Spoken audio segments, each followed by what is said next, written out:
A maior ameaça para a tua vida não é o caos ao seu redor, mas o caos dentro de você. Talento, paixão, fé não são suficientes a menos que a tua vida seja moldada por algo mais forte do que o impulso. A carta de Paulo a Tito é curta, mas muitas vezes ela é ignorada. É muito fácil de subestimar. Ela traz uma das mensagens mais afiadas do Novo Testamento, no entanto. Como construir estabilidade quando tudo ao teu redor parece quebrado? E não é só sobre liderança. Muita gente pensa que é só isso. Não, mas Tito é quase um manual de sobrevivência para quem vive num mundo bagunçado, para quem se sente cercado por confusão, por hipocrisia, por uma liderança fraca, por uma cultura que perdeu o centro. Então, qual é o mundo por trás da carta a Tito?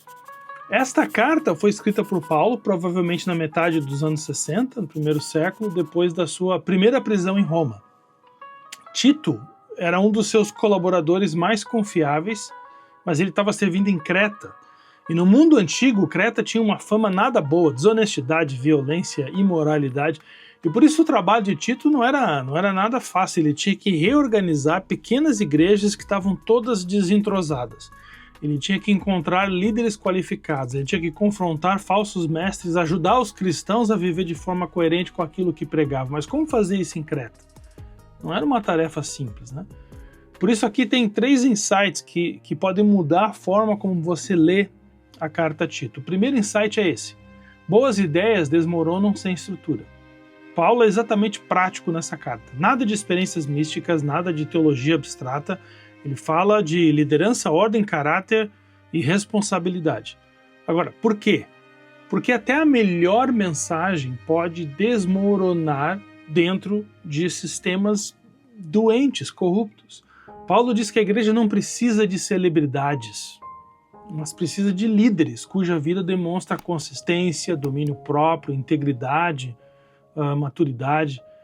Se você sempre achou que talento basta, Paulo diria para você: caráter importa mais do que o dom. E ele está lidando com uma verdade atemporal. A desordem cresce quando os padrões desaparecem. Famílias se quebram, comunidades se fragmentam, organizações entram em decadência, movimentos se autodestroem. E não é por falta de visão, mas por falta de formação.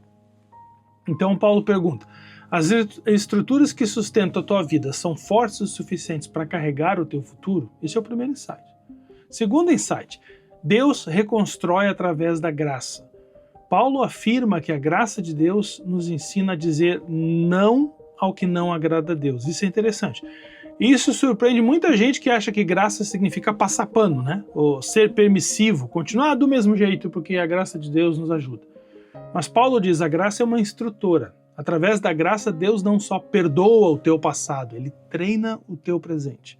Ele ensina disciplina, ele reorganiza desejos, ela forma novos hábitos. Deus constrói pessoas capazes de viver com sabedoria num tempo difícil através da sua graça. Por isso a graça é importante.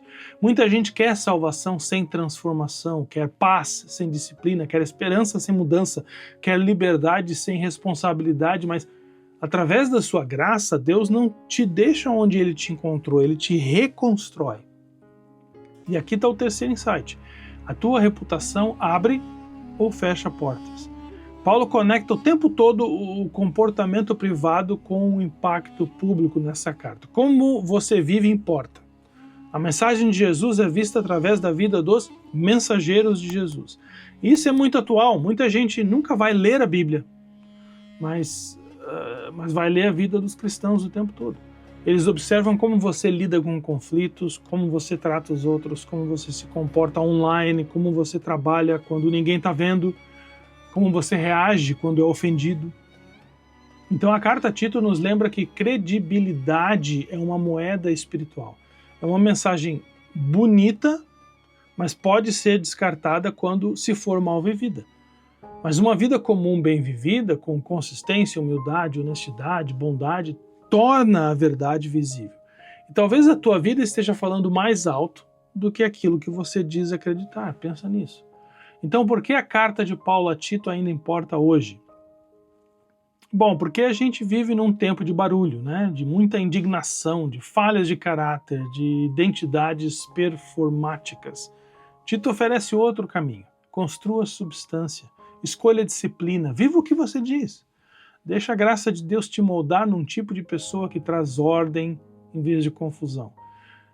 Porque o mundo não precisa só de vozes mais altas. O mundo precisa de pessoas mais firmes. E aqui está um toque final importante. Quando você terminar de ler Tito, é uma carta bem curta. Lembre-se disso, a resposta de Deus para um mundo em colapso não é pânico, mas pessoas transformadas pela graça.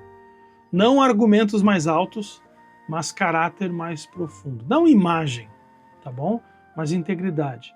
Não caos, mas ordem moldada pela verdade. É um chamado para se tornar o tipo de pessoa que permanece firme quando tudo ao teu redor treme, que leva a paz onde há confusão, que reflete algo eterno em meio à estabilidade. Porque às vezes a maior mudança no mundo começa quando uma única vida se torna confiável. E talvez essa vida pode ser a tua.